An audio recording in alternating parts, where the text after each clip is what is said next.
The sound of clinking silverware filled the silence between us, the faint echo of metal scraping porcelain far too loud for the small dining room. I stared at Felix, who sat across the table as he listlessly stirred his dinner, eyes glued to a plate of half-eaten pasta. Everything about him radiated distance. His posture, his downcast gaze, the tightness in his shoulders. It was a Wednesday night, the night we traditionally called our date night, a silly ritual we'd used to keep our relationship strong, or so I'd believed. Yet for weeks, he hadn't seemed interested in upholding any tradition. This mechanical facade of a meal only accentuated the gaping chasm that had opened between us. My heart thumped in my chest, a dull, steady ache that had grown familiar over the last month. Something was wrong. I knew it, felt it, practically tasted it in the stale air. There were too many unanswered questions swirling around us. My once affectionate husband now came home late, offered vague explanations, and retreated from me like a startled animal. If I asked him what was going on at work, he'd wave it off, claiming stress.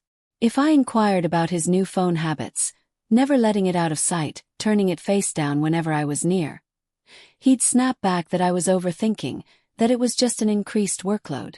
Yet here I was, appetite non-existent, every nerve on edge as we pretended to share a normal dinner. A single lamp overhead cast a warm glow on us, revealing more tension than comfort. I wanted to say something, to force his eyes to meet mine, but I couldn't summon the right words. My mind churned with suspicion, fear, heartbreak. Every scenario I'd tried to bury in the back of my mind now pounded on the walls of my consciousness. Then it happened. A small, inconsequential moment on any other day, but to me it felt like lightning striking. His phone lit up, the screen's glow illuminating the space between us in the dimly lit room. We both glanced at it automatically. He with the panic of someone caught off guard. I with the dread of someone about to confirm her worst suspicions. A text notification had popped up, the words so large and bright I could read them even from my seat. Can't wait to feel you inside me again. Meet at our place in an hour. I stopped breathing. For a split second, I swore my heart forgot to beat. Time slowed to an excruciating crawl, every second crystallizing around those explicit, damning words. The phone was right there on the table, unguarded. Felix was too slow to react, perhaps too shocked at his own carelessness. My body moved on its own, hand reaching out to grab the device before he even realized what I was doing.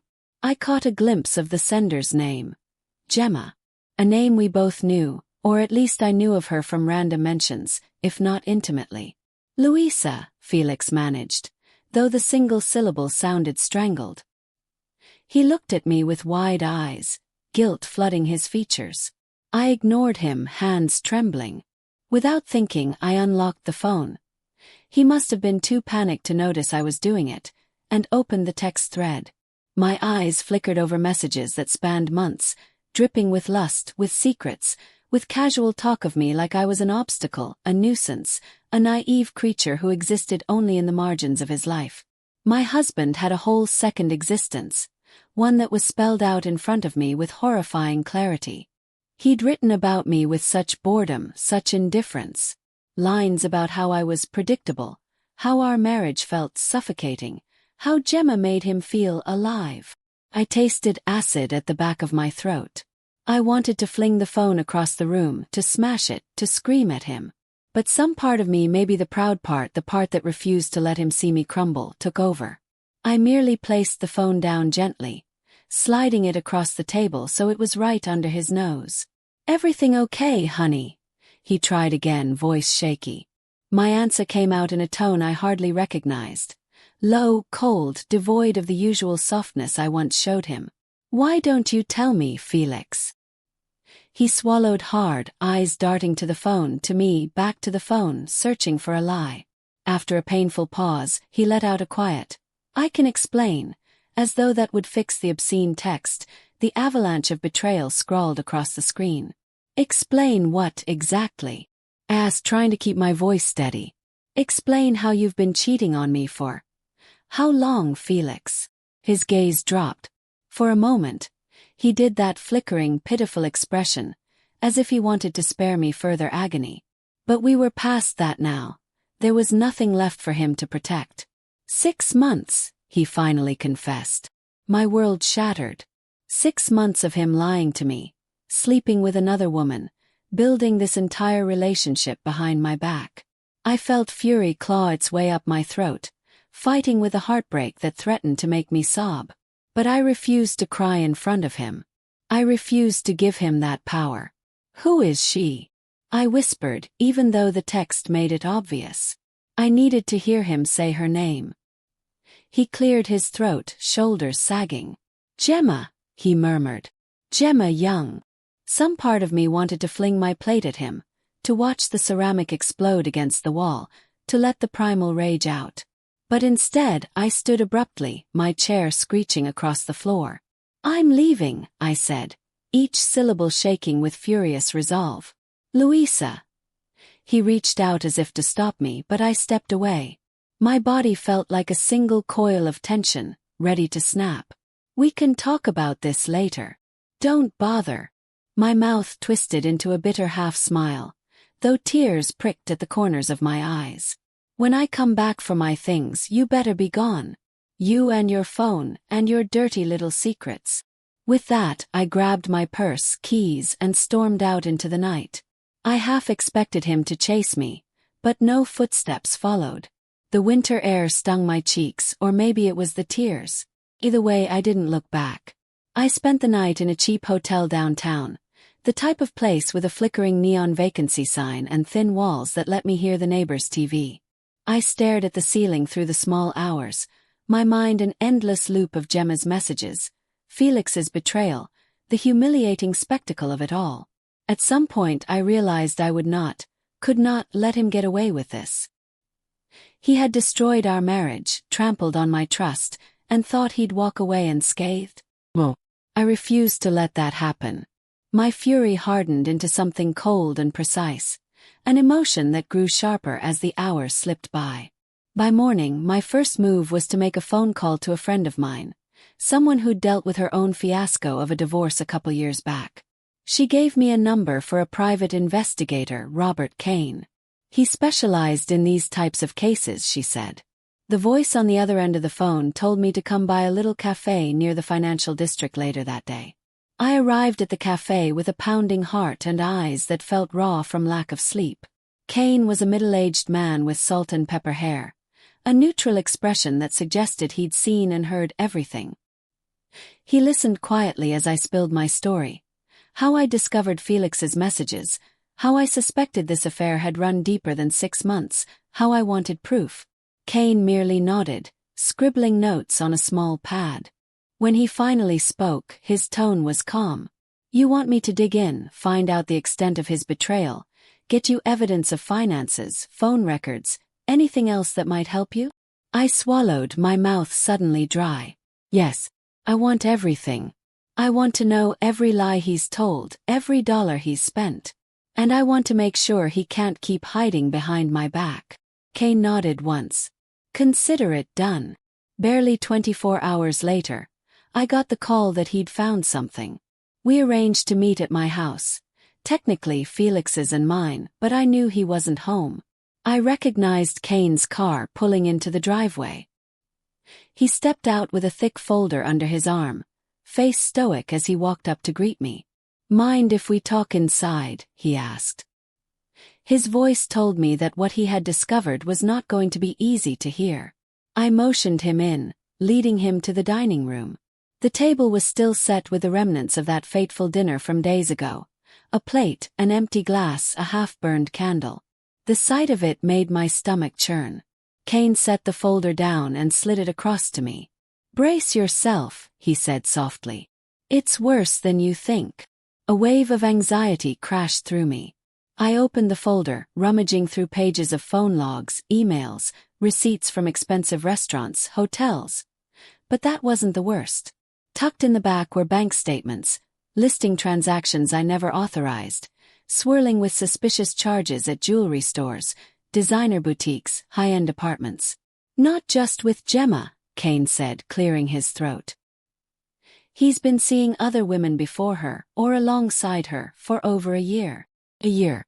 I gaped at the photo of Felix and some unknown blonde woman entering a hotel. The timestamp was from nearly a year ago, months before I even started suspecting him of anything. My skin crawled as I took in the extent of his duplicity. He'd stolen from our joint accounts. He'd even taken a second mortgage on the house, our house, to finance his lifestyle with these women. My mind roiled with betrayal and nausea. My husband, the man who told me to be practical whenever I mentioned taking a short vacation or buying a new sofa, had funneled thousands into impressing not just Gemma, but a string of flings. Rage flared in my chest, but beneath it, heartbreak clung like a stubborn bruise. At the end of the folder, I found something that almost made me laugh. An address for Gemma. An apartment in a very swanky high-rise I'd never heard Felix mention. He'd been paying her rent, her utilities, even helping with her car payments. The scale of his deception left me reeling. "This is insane," I whispered, shutting the folder. I closed my eyes, inhaling a shaky breath. "I can't let him get away with this." Kane's nod was grim. "You won't. I'll keep digging, see if there's more. In the meantime, you should consider your next steps. Lawyers, financial protections, the works." "Thank you," I managed, forcing composure into my tone. "I'll be in touch." That evening I drove, blind with anger, to the address listed for Gemma. The building soared into the night sky, all mirrored glass and polished steel. A uniformed doorman stood at the entrance, but with a little help from my private investigators network, I'd obtained a temporary code to let me slip past. My heart thundered as the elevator ascended to the 18th floor. The corridor smelled of fresh paint and expensive perfume. My heels clicked on the gleaming marble floor. I found the door, noticing it was slightly ajar.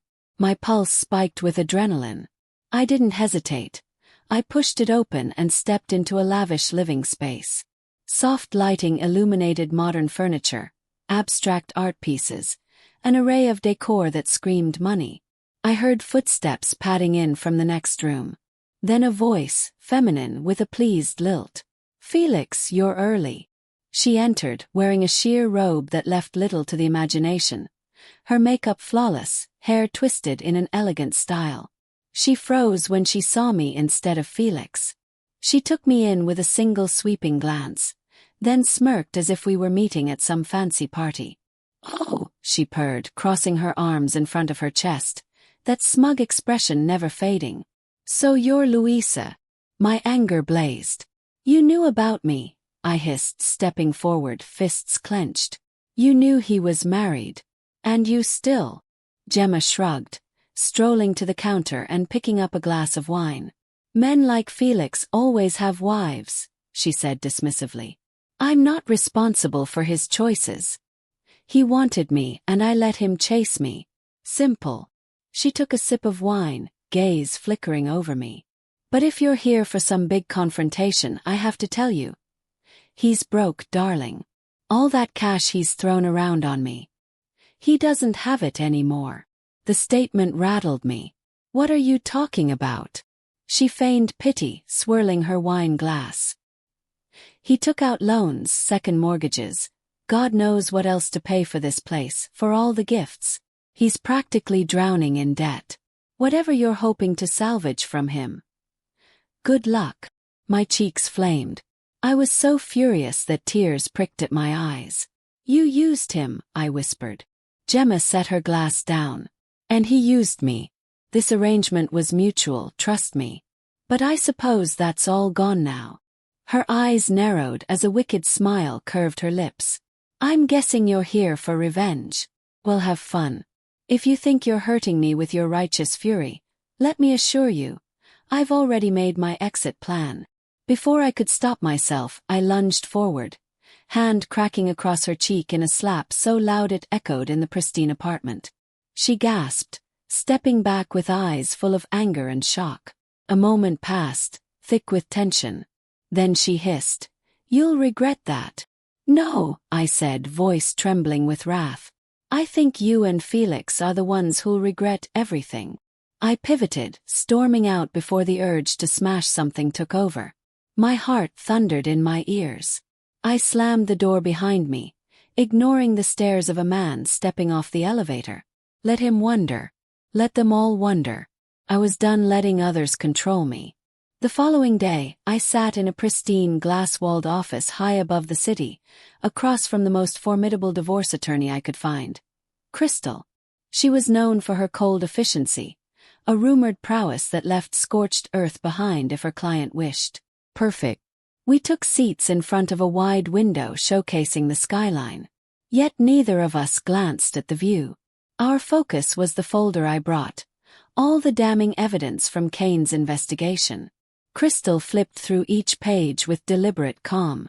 She sighed at the hotel bills, pursed her lips at the hidden bank accounts. Then came a faint, satisfied smile when she saw the second mortgage documents and realized how thoroughly Felix had entangled himself in debt for his mistress. "You want me to go scorched earth," she said, not even posing it as a question. I nodded, lips tight. "I want every legal measure to protect my assets, freeze his accounts, seize what I'm owed. He's not walking away from this with a cent he doesn't deserve." "Excellent," she replied. "We'll file to freeze any joint accounts immediately. Our goal is to limit how much he can move or hide before the court date. Also, we'll request a forensic accountant to trace every transaction." My chest tightened with a mix of relief and grim satisfaction. For a moment, I remembered how I used to trust him with our finances. I used to think he was building a stable future for us. Now he was about to learn how it felt to be cornered, pinned by the very system he assumed would protect him. I bit my lip. "There's more," I said, sliding over a second stack of documents. "Gemma. She's not just with Felix. She's seeing some high-powered real estate mogul, Christopher Woodrow, who's married to a woman named Miranda. Miranda is intense. She's famous in certain circles. I have pictures, dates, embraces, the whole scandal.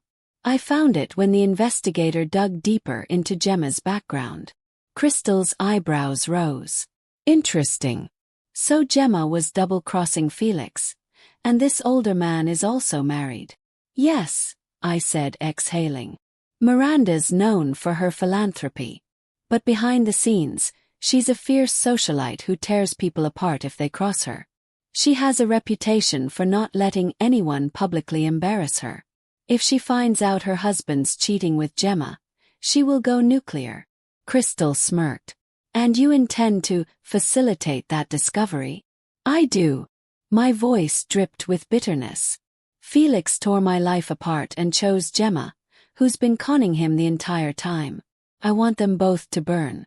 If Miranda gets wind of Gemma's secret affair with Christopher, it's going to be a scandal. That will reflect on Felix, too." Crystal leaned back in her chair, crossing her arms. "So you want a quiet leak of these photos to Miranda or the press? Something that ensures a public spectacle?" "Precisely," I said, hating the cynicism in my voice but needing it. "I know it's petty. I know it's vindictive. But I won't rest until they pay, publicly, for what they did." Crystal offered a shrug that conveyed neither judgment nor approval, just professional acceptance. "Understood.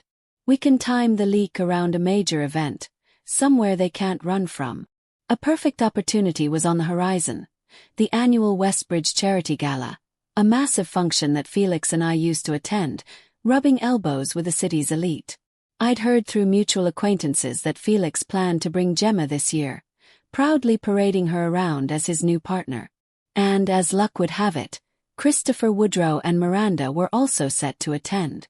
It was the ultimate collision course. If we orchestrated the reveal just right, the chaos would be deliciously unavoidable. We spent the next hours strategizing. Crystal would handle the legal side, locking down Felix's assets, preparing divorce papers with demands for spousal support, the house, everything. Meanwhile, I'd prepare the bombshell for Miranda. Once I had her furious involvement, the rest would handle itself. The days leading up to the gala felt surreal. On one hand, I was finalizing the freeze on our joint account, blocking Felix from the funds he'd used for his lavish gifts and secret dinners. On the other hand, I was booking a hair appointment, choosing a gown, and planning my entrance at the Westbridge Gala. I half laughed at the contradiction. I was orchestrating a heartbreak-driven sabotage while also making sure I looked stunning to attend the party. One day, I received a text from Felix out of the blue. "Louisa, we need to talk." I debated ignoring it but decided to respond with a simple no. He tried calling me next, but I let it go to voicemail. I didn't want to speak to him until the moment was right, until I could watch him squirm in public, confronted with the reality he created. He tried emailing me, ironically from his personal account. The subject line read, "Please." I deleted it without reading further. Meanwhile, the private investigator updated me with tidbits of Felix's growing confusion and panic. Apparently, he tried to withdraw money from a certain account, only to discover it was frozen. He went to the bank to demand answers, only to be stonewalled by the legal hold. The meltdown was delicious to imagine. He'd wasted our finances on these women, especially Gemma, and now the safety net he thought he had was slipping away. I almost felt a grim pity for him, but it was overshadowed by the memory of that text. "Can't wait to feel you inside me again." The memory of how he humiliated me, how he spent months lying to my face. Pity could come later. For now I had a job to do. The night of the Westbridge Charity Gala arrived. I spent hours preparing, wanting to look my best, not just for appearances but for a deeper sense of triumph. I wore a midnight blue gown that hugged my curves, reminiscent of the nights I once proudly stood beside Felix when we were happy. But tonight I was standing on my own. My reflection in the mirror startled me.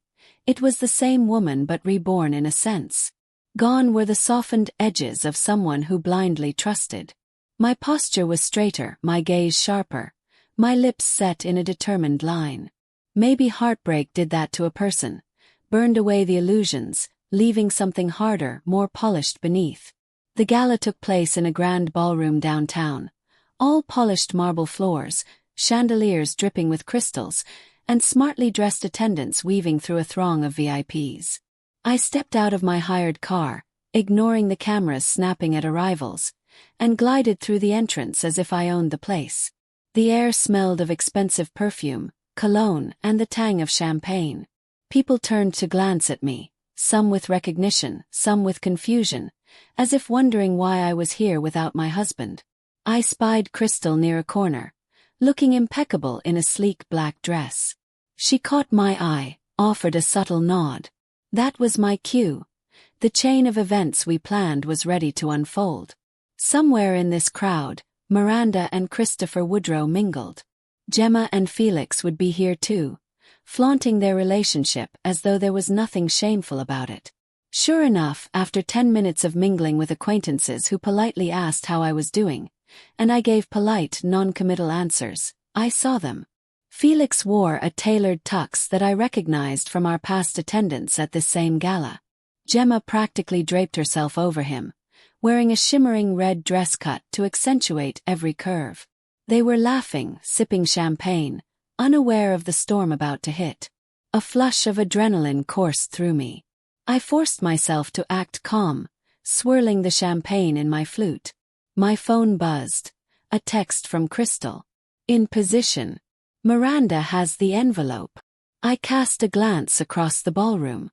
Miranda Woodrow, a formidable presence in a silver gown, had just stepped away from a circle of donors, an envelope discreetly in hand. She studied the contents. Photos of her beloved husband, Christopher, entangled with Gemma.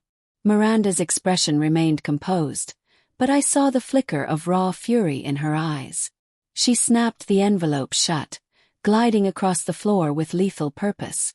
Christopher was near the center of the room, engrossed in conversation with some other wealthy types. Miranda's approach drew their curious stares. She said nothing at first, simply thrust the envelope in front of Christopher. He froze. She hissed something under her breath, and before anyone could react, she slapped him, the crack echoing. A hush swept over that area of the ballroom as people realized drama was unfolding. Gemma and Felix turned, noticing Miranda's outburst. Gemma's eyes widened with recognition, maybe even dread. Smirk. Yes, dear Gemma, your double-crossing was about to come to light. Miranda turned on her heel, scanning the crowd until she spotted Gemma in her red dress. Gemma, Miranda said in a voice that was cold as polished steel. I thought we should speak. Felix looked puzzled. Gemma tried to muster a confident smile, but it faltered. Miranda, I don't know what you... Miranda thrust the photos at her. Were you hoping I wouldn't find out you've been sleeping with my husband? Did you think I'd keep quiet? A gasp rippled through the onlookers. Cameras flashed from cell phones. This was exactly the kind of spectacle we had orchestrated. Felix stepped in, placing a protective hand on Gemma's arm. Excuse me, but can someone explain what's happening? Miranda's lip curled. Oh, you want to talk about explanations, Felix? Ask your mistress about her little arrangement with my husband. While you bled your bank account dry for her, Christopher was giving her a bigger payday. The color drained from Felix's face. He stared at Gemma as though the ground had disappeared under his feet. What is she talking about? Gemma stammered, cheeks flushing. It's not what it looks like. Christopher and I. It was just business, I swear. Miranda let out a scornful laugh. Business? Don't insult me. Then she turned to Felix, eyes burning with contempt. You must feel like a real fool now, throwing your marriage away for a woman who's been playing you both. Or did you honestly think you were special to her? Felix's gaze swung to Gemma, and I saw the moment his illusions crumbled. Everything he'd done, appending our finances, humiliating me, was based on the assumption that Gemma was the one. Now, he realized she'd been conning him as thoroughly as he'd conned me. Gemma, seeking an escape, tried to tug Felix away. Let's go. We don't have to stand here and listen. Felix yanked his arm back, glaring at her with raw betrayal. Don't touch me, he snapped. Then, to everyone's shock, he whirled and strode out, leaving her standing alone with the entire ballroom's eyes on her. She hesitated, obviously torn between chasing him and salvaging her own pride, before deciding to make a swift exit. Whispered rumors followed her. Phones recorded the meltdown, and I stood across the room, quietly sipping champagne. A smattering of applause broke out, half in jest, half in shock, as the onlookers tried to process what they'd witnessed. I caught Crystal's eye from across the crowd. She gave me a little smirk, raising her glass. We'd done it. We'd orchestrated a public takedown that would be the talk of the city for weeks. I placed my empty flute on a nearby tray, pivoted on my heel, and walked away as well. I didn't need to revel in the aftermath. The point had been made. Gemma was exposed, Felix humiliated, and Christopher, presumably, would face Miranda's wrath in private. The entire fiasco was exactly the public spectacle I'd craved. And now, I felt a surprising calm. The next morning, the videos and photos of the gala confrontation flooded social media. My phone buzzed incessantly with messages, some from old friends who expressed shock, some from acquaintances I hadn't heard from in years, all wanting details. The local gossip blogs published headlines like, "Infamous cheating triangle explodes at Westbridge Gala," and "Scorned wife takes revenge on husband and mistress in dramatic showdown." Felix tried calling me once around midday. I stared at his name on the screen, felt a slight pang of pity for whatever state he was in, but ignored it. He'd made his bed, and now he could lie in it. That same day, the official court order froze any remaining assets in his name, leaving him virtually penniless. The meltdown was complete. Over the next week, I learned from mutual contacts that Gemma had apparently vanished from the city's social scene, presumably slinking away to whatever corner she could hide in. She'd lost her plush apartment. Felix couldn't pay the rent anymore. And Christopher, faced with Miranda's unyielding fury, had cut Gemma off to salvage his marriage. No more fancy clothes, no more expensive dinners, no more illusions. Felix was served with divorce papers at his office. People said he looked like a ghost, underweight, unshaven, pacing halls in the vain attempt to figure out how his life had collapsed so fast. Not a single colleague felt inclined to defend him, especially once the rumors spread that he'd compromised finances, lied to investors, and used the firm's funds to supplement personal luxuries. Though I didn't glean all the specifics, I gathered that his professional reputation had been tarnished beyond repair. 2 months after the gala, the divorce was finalized. In the settlement, with Crystal's skillful negotiating, I kept the house, the bulk of our joint savings, what little was left, and a share of any future earnings Felix might scrounge up. He didn't have the energy or resources to fight it. He signed the papers, shoulders sagging, eyes hollow. I expected to feel triumphant at that moment, but mostly I felt weary. At least it was done. The heartbreak, the betrayal, the months of swirling fury. They'd led me here, free of him, free of the marriage that turned toxic. When the ink dried, I left the lawyer's office, stepping out into the afternoon sun, uncertain and liberated.